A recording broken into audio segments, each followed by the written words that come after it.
When my sister Betsy and I were kids, our family lived in a charming old farmhouse. We loved exploring its dusty corners and climbing the apple tree in the backyard. But our favorite thing was the ghost. We called her Mother because she seemed so kind and nurturing. Some mornings, Betsy and I would wake up, and on each other's nightstands, we'd find a cup that hadn't been there the night before. Mother had left them there, worried we'd get thirsty during the night. She just wanted to take care of us. Among the home's original furnishings was an antique wooden chair, which we kept against the back wall of the living room. Whenever we were preoccupied watching TV or playing a game, Mother would inch that chair forward across the room towards us. Sometimes she'd manage to move it all the way to the center of the room. We always felt sad putting it back against the wall. Mother just wanted to be near us.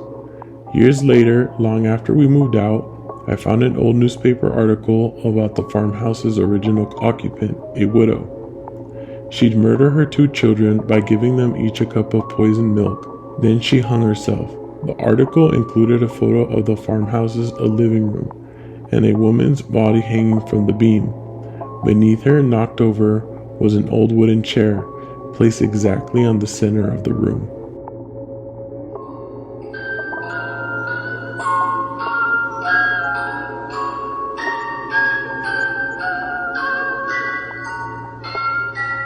When I was 37, I went to my high school reunion.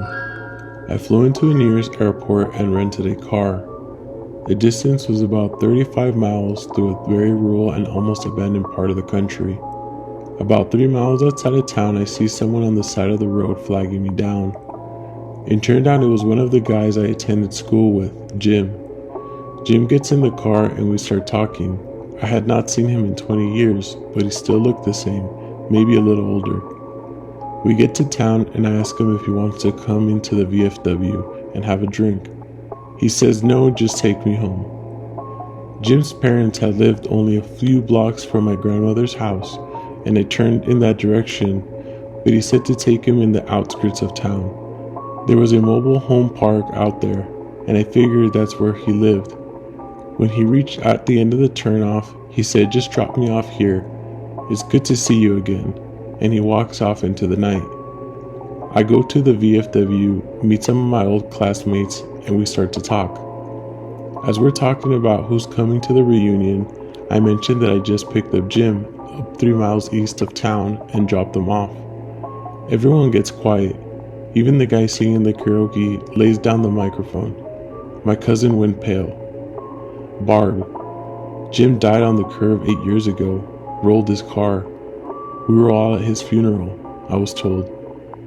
I started to feel really dizzy, and I went out to the car to get some deep breaths. There on the seat is a local newspaper, printed 8 years previous, containing Jim's obituary. I still have that paper.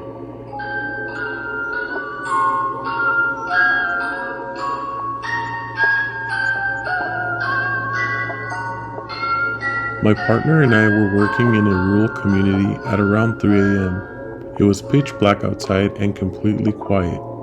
We were both dozing off. I was in the driver's seat and she was in the passenger seat. I woke up to a muffled voice. I thought my partner was trying to talk to me. I told her I was trying to sleep and closed my eyes. I distinctly hear a male's voice say, "Oh my God, am I dying?" Followed by a few seconds of heavy breathing. My partner and I shot straight up and looked at the back of the patient compartment where it sounded like the voice had came from. Things were quiet for a couple of seconds. Then we hear a click of an oxygen bottle regulator and a hiss as if something was leaking. I turned on the lights and we ran out of the rig. I thought that there was a transient whom I would have climbed in while we were sleeping. So we opened the rear doors, but no one was there. I checked the oxygen bottles one by one and neither were open. We didn't get much sleep after that.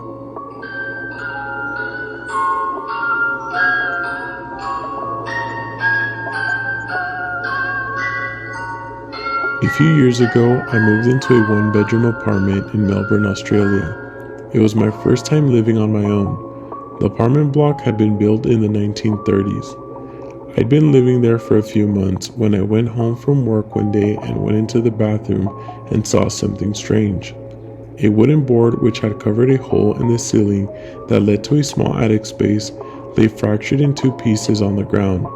I examined the pieces. The board was an inch thick and it would have taken a Bruce Lee kick to break it. I thought the landlord had sent someone to work on the attic. I was frozen stiff with fear.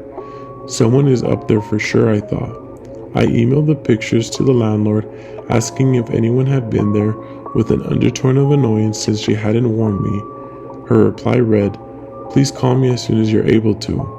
I called and she explained that her last two tenants had said the same thing happened. She promised to replace the board and she did. A month later, I woke up one night around 4 a.m. My body was covered in goosebumps and I felt like someone was rubbing their hands on me. Everything was silent, but I heard dragging sounds coming from above my bed.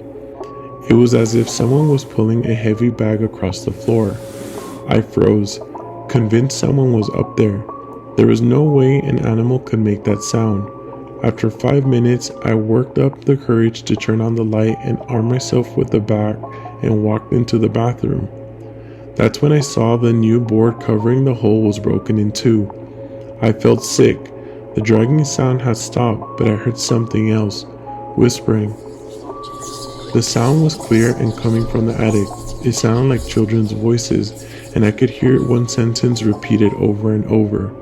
It's your turn. It's your turn. I switched on every light of the apartment to make things feel normal. It was 5 a.m. and dark outside. I watched TV to try to unwind, then the fuse blew and all the lights went out. I started to hear footsteps on the ceiling and children laughing.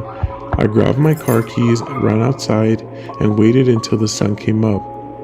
When I saw people walking their dogs, this comforted me enough to go back in the front door, but the front door was open. I might have forgotten to close it when I ran out. I went inside and felt sick to my stomach when all the cabinets and doors from the kitchen were open. I called the landlord and gave her a watered-down version of what happened that night. "Oh wow, you heard the whispering too," she said. I packed all my things that same night and never went back to that apartment.